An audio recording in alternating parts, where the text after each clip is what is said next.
Hello student, welcome to my channel gift of the ক্যাভেডু। আজকে কিন্তু আমরা সিম্পল টু কম্পাউন্ড এবং compound to complex transformation of সেন্টেন্সের পার্ট 3 কিন্তু ক্লাস করানো হবে। এই পার্ট 3 ক্লাসে কিন্তু টোটাল 4টি নিয়ম নিয়ে কিন্তু আলোচনা করা হবে। এর আগে কিন্তু পার্ট 1 এবং পার্ট 2 ক্লাসে কিন্তু আমরা অনেকগুলো নিয়ম নিয়ে কিন্তু আলোচনা করেছি এবং তোমাদের প্র্যাকটিসও করিয়েছি। সুতরাং যারা আগে ক্লাসটি মিস করে গেছো, আমি এই ভিডিওর আই বাটনে কিন্তু লিঙ্ক দিয়ে রাখবো, তোমরা দেখে নিতে পারো, কিংবা এই ভিডিও সেকশন কিংবা প্লেলিস্ট থেকে তুমি চেক করে দেখে নিতে পারো। ঠিক আছে, তো চলো ক্লাসটি শুরু করা যাক। ভাল লাগলে অবশ্যই একটা লাইক করে দিও এবং শেয়ার করে দিও। আর আমাদের সমস্ত ক্লাসের আপডেট গিফট অফ দ্য গ্যাবেডু টেলিগ্রাম যে গ্রুপ রয়েছে সেখানে কিন্তু তুমি পেয়ে যাবে।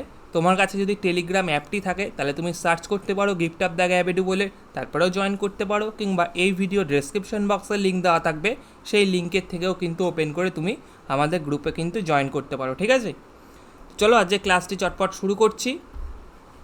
আজকে কিন্তু আমরা আলোচনা করব যে রিলেটিভ প্রোনাউন। ঠিক আছে, রিলেটিভ প্রোনাউনে যে টোটাল 4টে নিয়ম রয়েছে। ঠিক আছে, টাইপ 1, টাইপ 2, টাইপ 3 এবং টাইপ 4, 4টেই নিয়ে কিন্তু আলোচনা করব। এবং মোটামুটি এই simple to complex to compound, ঠিক আছে, আজকে ক্লাসটা হয়ে গেলেই কিন্তু হয়ে যায়। ঠিক আছে, এছাড়া কিন্তু আর পিএসসির পরীক্ষায় কিন্তু দরকার নেই। পিএসসির পরীক্ষায় কিন্তু এর বাইরে কিন্তু খুব একটা দেয় না। এই নিয়মগুলো ফলো করলেই কিন্তু তোমার চলবে এবং তুমি কিন্তু অবশ্যই মার্কস কিন্তু 100% করে আসতে পারবে। ঠিক আছে, তো দেখো রিলেটিভ প্রোনাউন। রিলেটিভ প্রোনাউনের ক্ষেত্রে কি হচ্ছে, সিম্পলের কি নিয়ম আছে দেখো। সিম্পলে পার্টিসিপেল প্লাস নাউন হলে, ঠিক আছে, তো পার্টিসিপেলটা কি? পার্টিসিপেল কিছুই না, যে ভার্বের বেস্ট ফর্মের পর যে আইএনজি হবে সেটাই হলো গিয়ে পার্টিসিপেল। ঠিক আছে, দেখো তোমরা একটা এক্সাম্পল সিম্পলে আমি দিয়েছি, I saw a flying bird. তাহলে এখানে কি পার্টিসিপেল কি? অবশ্যই ফ্লাইং কিন্তু পার্টিসিপেল, এবং তারপরে দেখো নাউন হয়েছে অর্থাৎ বার্ড এসছে। ঠিক আছে, তাহলে সিম্পলে কি করে বুঝবো যে এটা রিলেটিভ প্রোনাউন না পার্টিসিপেল প্লাস নাউন হলে? ঠিক আছে, এবার যখনই ওটাকে কমপ্লেক্সে করব তার নিয়ম কি, সাবজেক্ট বসবে, তারপরে ভার্ব, তারপরে নাউন বসবে, তারপরে কিন্তু হু, হুইচ, দ্যাট। ঠিক আছে, হু, হুইচ, দ্যাটের ব্যবহার যে কোনো একটি বসবে। হু তোমরা জানো অবশ্যই ব্যক্তির ক্ষেত্রে বসে, বাদ বাকি ক্ষেত্রে কিন্তু হুইচ বসে কিংবা দ্যাট বসে। তারপরে কিন্তু ইজ অথবা ওয়াজ বসবে, পাস্ট টেন্স না প্রেজেন্ট টেন্সের ওপর, সেইভাবে কিন্তু যদি পাস্টে হয় তাহলে ওয়াজ, অবশ্যই প্রেজেন্টে হলে ইজ হবে। তারপরে কি হবে না উক্ত পার্টিসিপেল হবে। ঠিক আছে, দেখো সিম্পলের সেন্টেন্সটা, I saw a flying bird. নিয়মটা দেখো, সাবজেক্ট যেটা আই, তারপরে কিন্তু ভার্ব বসছে আই স এ, তারপরে কি করেছি না বার্ডটা কিন্তু আগে চলে এসছে। ঠিক আছে, আই স এ বার্ড, তারপরে দেখো এখানে অবশ্যই হুইচ, যেহেতু বার্ডের জন্য কিন্তু হুইচ বসছে। তারপরে দেখো কি এসছে আমার ওয়াজ। ঠিক আছে, এখানে কিন্তু ওয়াজ ইজ হবে না, কারণ এটা কিন্তু পাস্টে রয়েছে স, তাহলে কিন্তু অবশ্যই ওয়াজ হবে, এবং তারপরে কিন্তু উক্ত পার্টিসিপেল। ঠিক আছে, ফ্লাইং। তাহলে কমপ্লেক্সে কি হলো, I saw a bird which was flying. ঠিক আছে, বোঝা গেল। চলো নেক্সট কম্পাউন্ডের ক্ষেত্রে। কম্পাউন্ডের ক্ষেত্রে দেখো কি হচ্ছে, সাবজেক্ট হচ্ছে, তারপরে ভার্ব হবে, তারপরে নাউন, তারপরে কি হচ্ছে অ্যান্ড, অবশ্যই কম্পাউন্ডের ক্ষেত্রে অ্যান্ড হবে। তারপরে কি হবে, ইট, দে অথবা হি বা সি, এটা কিন্তু অ্যাড হবে। তারপরে কি হচ্ছে ইজ, ওয়াজ অথবা ওয়্যার, তারপরে উক্ত পার্টিসিপেল। তো চট দেখে নিই কম্পাউন্ডে কি হচ্ছে, বলছে I saw a bird, I saw a bird, এটা আসলো। ঠিক আছে, অর্থাৎ সাবজেক্ট আসলো, সাবজেক্টের পর কিন্তু যেটা রয়েছে আই স এ যা আছে, তারপরে কিন্তু বার্ড নাউন চলে এসছে। তারপরে কি হচ্ছে অ্যান্ড, দেখো অ্যান্ড কিন্তু তারপরে যুক্ত হয়েছে, এবং অবশ্যই কি হবে, এটা কিন্তু ইট হবে। ঠিক আছে, কি হচ্ছে ইট ওয়াজ, এটাও কিন্তু পাস্টে রয়েছে, তাই জন্য কিন্তু ওয়াজ নিয়ে এসছি, এবং তারপরে উক্ত পার্টিসিপাল ফ্লাইং সেটা কিন্তু রয়েছে। ঠিক আছে, বোঝা গেল তো? তাহলে I saw a bird and it was flying, বোঝা গেল। তাহলে আমি আরেকবার বলছি চট করে, যখনই সিম্পলে I saw a flying bird দেখবে, অর্থাৎ সিম্পলে দেখবে এটা রিলেটিভ প্লাস নাউন রয়েছে। ঠিক আছে, রিলেটিভ প্রোনাউনে কি বলেছে যে পার্টিসিপেল প্লাস নাউন রয়েছে, তখন কি করছি আমি কমপ্লেক্সে কি করব, যেটা থাকবে I saw A, I saw এ কিন্তু আমি বসে গেল, তারপরে যেই বার্ড তারপরে যে বারটাকে কিন্তু আমি সামনে নিয়ে আসবো এবং তারপরে কি করব আমি কিন্তু হুইচ, ঠিক আছে, নাউনের পর কিন্তু আমি হু, হুইচ বা দ্যাট অ্যাড করব। এখানে অবশ্যই যদি ব্যক্তি থাকতো তাহলে এখানে হু বসাতাম এবং তারপরে কি করছি আমি কিন্তু ইজ বা ওয়াজ বসাচ্ছি। তোমরা আগেও দেখেছো নিয়মে বলেছি। তারপরে ইজ বা ওয়াজ বসিয়ে তারপরে কিন্তু যে উক্ত পার্টিসিপেলটা কিন্তু আমি বসিয়ে দিচ্ছি, ঠিক আছে, ফ্লাইং। এবং কম্পাউন্ডের ক্ষেত্রেও তাই, আই স এ বার্ড, তারপরে কি হচ্ছে অ্যান্ড যোগ হচ্ছে, তারপরে একটা কি হবে ইট হবে, ইট, ঠিক আছে, ইট, দে, হি অথবা সি, এই চারটার মধ্যে কিন্তু একটা হবে, তারপরে ইট ওয়াজ ফ্লাইং। বোঝা গেল? চলো নেক্সট কিন্তু একটা উদাহরণ দিচ্ছি, এবার তোমরা কিন্তু অ্যান্সার করবে যে এটা কী হবে। নেক্সট পরবর্তী উদাহরণে আমরা দেখে নেব। আচ্ছা, পরবর্তী উদাহরণটা ধরো দেখো, সিম্পলে রয়েছে, ঠিক আছে, সিম্পলে রয়েছে ধরো I notice a standing man.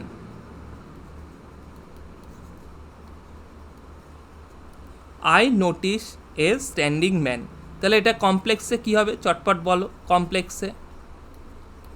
Complex I notice a standing man, কমপ্লেক্সে কী হচ্ছে দেখো, আই নোটিস এ, এটা তো অবশ্যই চলে আসবে, আই নোটিস এ, তারপরে কি হচ্ছে অবশ্যই ম্যান আগে আসবে, আই নোটিস এ ম্যান, তারপরে কি হবে ওখানে অবশ্যই ব্যক্তির ক্ষেত্রে হু, কারণ আমরা যখন বার্ড বলেছিল তখন কিন্তু আমরা নিয়েছি কি না হুইচ নিয়েছি, কিন্তু এখানে ম্যান ব্যক্তির ক্ষেত্রে অবশ্যই কি হবে হু। তারপরে দেখো এটা কি বলেছে নোটিস রয়েছে, ঠিক আছে, নোটিস, তাহলে অবশ্যই পাস্টে এই প্রেজেন্টে রয়েছে, তাহলে কিন্তু ইজ হবে, ঠিক আছে, ইজ, তারপরে কি উক্ত পার্টিসিপেল অর্থাৎ স্ট্যান্ডিং, ঠিক আছে। এখানে যদি নোটিস হতো অর্থাৎ ই এরপরে একটা যদি ডি থাকতো তাহলে কিন্তু এখানে আমি ওয়াজ নিতাম, যেহেতু এখানে কিন্তু প্রেজেন্টে রয়েছে তাহলে কিন্তু আমার এখানে ইজ নিতে হবে। হ্যাঁ, এই জায়গাগুলো মনে থাকে। তাহলে I notice a man who is standing, ঠিক আছে, এটা কমপ্লেক্সে গেল। এবার কম্পাউন্ডে আসা যাক। কম্পাউন্ড কী হবে তাড়াতাড়ি বলো, কম্পাউন্ডে কী হবে, কী হচ্ছে না আই নোট, যে বুঝতে পারবে না কিন্তু কমেন্ট করবে, হ্যাঁ, আই নোটিস এ ম্যান, তারপরে কি হচ্ছে অবশ্যই আমি অ্যান্ড নিয়ে আসবো, অ্যান্ড, তারপরে কি আমি বলেছিলাম যে চারটে আসবে, চারটের এখানে কি কি রয়েছে দেখতে পাচ্ছ তোমরা, যে হয় ইট, দে, হি অথবা সি কিন্তু রসবে, তাহলে কি এখানে অবশ্যই ম্যান বলেছে, তার মানে এখানে হি আসবে, I notice a man and he is standing, ঠিক আছে, বোঝা গেল তো? একদম কিন্তু সহজ, ঠিক আছে, কোনো কিন্তু চাপ নেওয়ার ব্যাপার নেই। I notice a man and he is standing, বোঝা গেল? চলো নেক্সট পরবর্তী নিয়মে কিন্তু চলে যাচ্ছি। টাইপ 2, ঠিক আছে, আগেরটা তোমরা যেরকম দেখলে যে পার্টিসিপেল প্লাস নাউন ছিল, ঠিক আছে, পার্টিসিপেল প্লাস কিন্তু নাউন ছিল। এইবার বলছে টাইপ 2তে নাউন প্রোনাউন থাকবে, তারপরে কিন্তু পার্টিসিপেল থাকবে, ঠিক আছে, নাউন অথবা প্রোনাউন থাকবে, তারপরে কিন্তু পার্টিসিপেল থাকবে সিম্পলে, ঠিক আছে। আর তারপরে সেক্ষেত্রে কমপ্লেক্সে কী হবে, সাবজেক্ট প্লাস ভার্ব হবে, তারপরে কি একটা দ্যাট বসবে, তারপরে সাবজেক্ট বসবে, তারপরে ইজ অথবা ওয়াজ হবে, তারপরে উক্ত পার্টিসিপেল হবে, ঠিক আছে। চলো একটা উদাহরণ দিই, তাহলে কিন্তু ভালো বুঝতে পারবে, ঠিক আছে, এক্সাম্পল না দিলে ভালো বুঝতে পারবে না। দেখো ধরো সিম্পলে একটা সেন্টেন্স রয়েছে কি না আই স হিম সিঙ্গিং,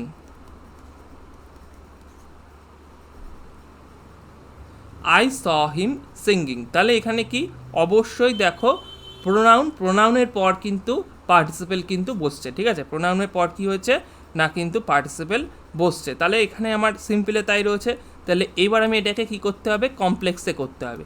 কমপ্লেক্সে কি করব দেখো, আমি কি করব সাবজেক্ট প্লাস ভার্ব, তারপরে আমি কি করছি দ্যাট ইউজ করছি, ঠিক আছে। কি ইউজ করব আমি সবসময় মাথায় রাখবে, যখনই প্রোনাউনের পর পার্টিসিপেল, নাউন প্রোনাউনের পর পার্টিসিপেল থাকবে তখন আমি কি ইউজ করব, অবশ্যই দ্যাট ইউজ করব। তাহলে আই স দ্যাট, তারপরে কি সাবজেক্ট অর্থাৎ হি ওয়াজ, স আছে তার মানে এখানে অবশ্যই ওয়াজ হবে এবং উক্ত participle singing, I saw that he was singing, ঠিক আছে। বোঝা গেল? এবার আমি কম্পাউন্ডে আসছি। কম্পাউন্ডে কি হচ্ছে দেখো, কম্পাউন্ডে কি হচ্ছে, সাবজেক্ট প্লাস ভার্ব, তারপরে অ্যান্ড হচ্ছে, তারপরে কি হচ্ছে অ্যান্ড, তারপরে যা আছে তাই, সেম প্রসেস। তাহলে আই স অ্যান্ড, দ্যাটের জায়গায় কি হচ্ছে এখানে অ্যান্ড যুক্ত হচ্ছে, I saw and he was singing. ঠিক আছে, I saw and he was singing, এটা হচ্ছে আমার কম্পাউন্ডে। বোঝা গেল তো? কারোর সমস্যা টাইপ 2 নিয়ে? আচ্ছা চলো এবার টাইপ 3তে দেখা যাক। টাইপ 3, টাইপ 3তে কি বলেছে, determiner plus adjective plus noun হলো।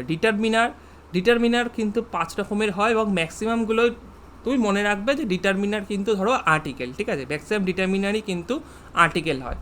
তো এখানে আর্টিকেল প্লাস অ্যাডজেক্টিভ তারপরে নাউন যদি হয় সেই ক্ষেত্রে কি হবে, সিম্পলে ধরো রয়েছে, সেক্ষেত্রে কমপ্লেক্সে কি হচ্ছে দেখো, আর কম্পাউন্ডে কি হচ্ছে।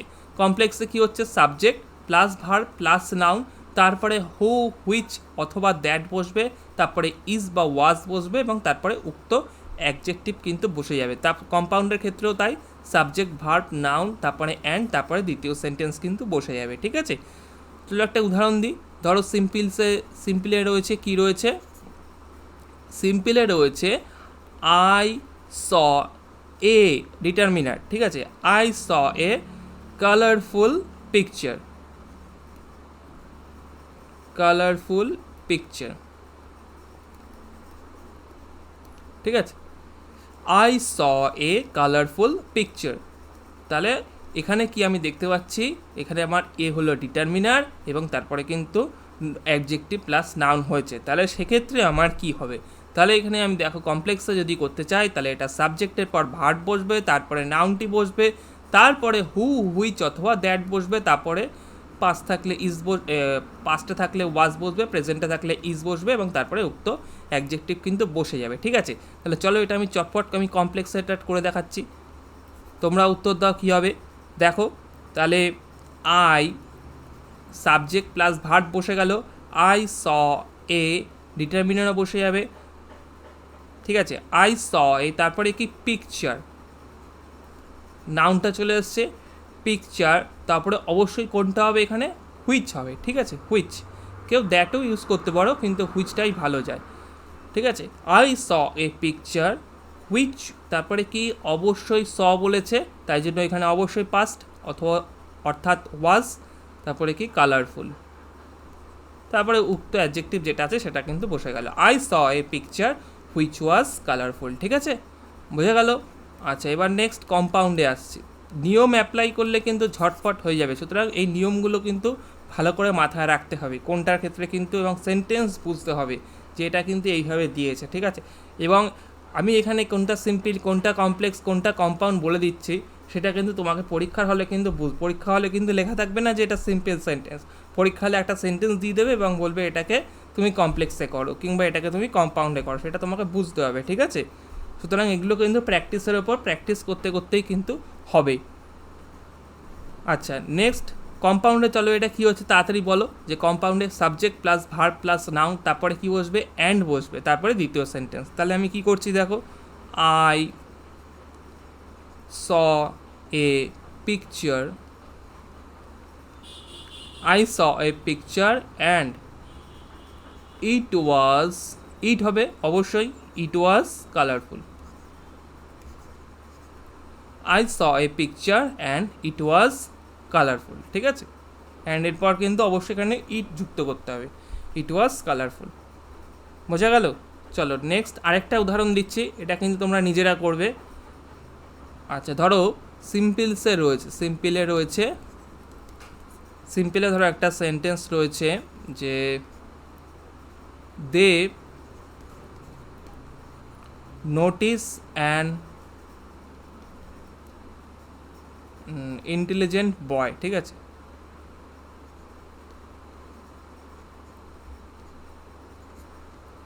দে নোটিস অ্যান ইন্টেলিজেন্ট বয়। ঠিক আছে, এটা কমপ্লেক্সে করতে হবে, এটাকে কমপ্লেক্সে এবং কম্পাউন্ডে চটপট করো।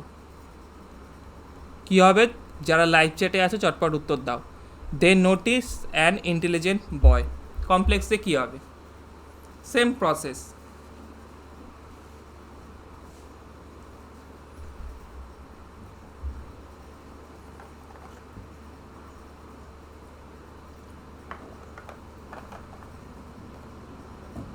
কী হচ্ছে তাহলে?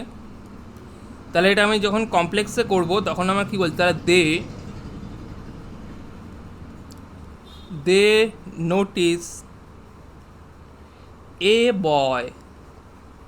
এখানে অ্যান ছিল কেন? অবশ্যই আই ছিল বলে অ্যান ছিল, কিন্তু এখানে তো আর আই বয় চলে এসছে, তাহলে তো অবশ্যই এখানে এ হবে। ঠিক আছে, দে নোটিস এ বয়, তারপরে কি অবশ্যই বয় একজন, অবশ্যই। তাহলে এখানে আমি হু ইউজ করব, হু ইজ, এখানে ইজ হবে ইন্টেলিজেন্ট। ঠিক আছে,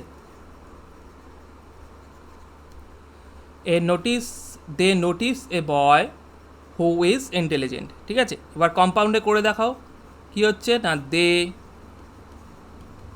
notice a boy and he is intelligent. They notice a boy and he is intelligent. ঠিক আছে, বোঝা গেল? চলো নেক্সট টাইপ 4-এর দিকে কিন্তু আমরা যাচ্ছি। টাইপ 4 এটাই কিন্তু দেখলে কিন্তু হয়ে যাবে, আর কিন্তু দরকার নেই। এবং প্রিভিয়াস ক্লাসগুলো কিন্তু আরেকবার রিপিট করে নিও, ভালো করে দেখে দিও, এবং ভালো করে কিন্তু খাতায় লিখে রেখো, কেননা অনেক সময় নিয়ম ভুলে যেতে পারো। দেখা গেলো পরীক্ষার হলে কিন্তু ভুলে গেছো পরীক্ষার আগের দিয়ে, তাই জন্য কিন্তু ভুললে চলবে না। চলো টাইপ 4-এ দেখো কি বলছে, সাবজেক্ট প্লাস লিঙ্কিং ভার্ব এবং তারপরে একটা কমপ্লিমেন্ট হলে, সিম্পলের ক্ষেত্রে সাবজেক্ট থাকছে, তারপরে লিঙ্কিং ভার্ব থাকছে। লিঙ্কিং ভার্ব যদি মনে রাখতে পারো বি ভার্বই ধরলাম। ঠিক আছে, বি ভার্বই মনে রাখো। তারপরে একটা কমপ্লিমেন্ট থাকছে, সেটার ক্ষেত্রে সিম্পলে কি হচ্ছে, সেখান থেকে আমি যখনই কমপ্লেক্সে করব ইট অ্যাড করব। কি করব? ইট অ্যাড করব। তারপরে লিঙ্কিং ভার্ব, তারপরে প্রথমে সাবজেক্ট, তারপরে হুইচ, তারপরে ইজ বা ওয়াজ, তারপরে উক্ত অ্যাডজেক্টিভ। ঠিক আছে, চলো একটা উদাহরণ দিই, তাহলে বুঝতে পারবে। ধরো সিম্পলে রয়েছে, সিম্পলে কি রয়েছে, health is wealth, HELTH, health is wealth, WELTH। ঠিক আছে, এটা এল আছে, হ্যাঁ এটা কিন্তু এল আছে একটা মাঝে। Health is wealth. তো এক্ষেত্রে যখনই এটা কমপ্লেক্সে আমি করব, এরকম সেন্টেন্সগুলোই কিন্তু থাকবে। ঠিক আছে, দেখো এখানে কিন্তু ইজ হলো লিঙ্কিং ভার্ব এবং তারপরে কিন্তু একটা কমপ্লিমেন্ট, হেলথ ইজ ওয়েলথ, স্বাস্থ্যই সম্পদ। ঠিক আছে, এরকম থাকলে তখন কি করব, আমি ইট যোগ করবো। ইটের পর কি লিঙ্কিং ভার্ব, অর্থাৎ এখানে ইজ, ইট ইজ, তারপরে কি সাবজেক্ট, প্রথম সাবজেক্ট, তাহলে এখানে প্রথম সাবজেক্ট কি ছিল, হেলথ, ইট ইজ হেলথ। তারপরে কি এখানে অ্যাড করব, হুইচ অ্যাড করব, which is wealth, it is health which is wealth. ঠিক আছে, এবার এটাই যদি কম্পাউন্ডে থাকে, কম্পাউন্ডের ক্ষেত্রে কি হবে না, it is health and wealth.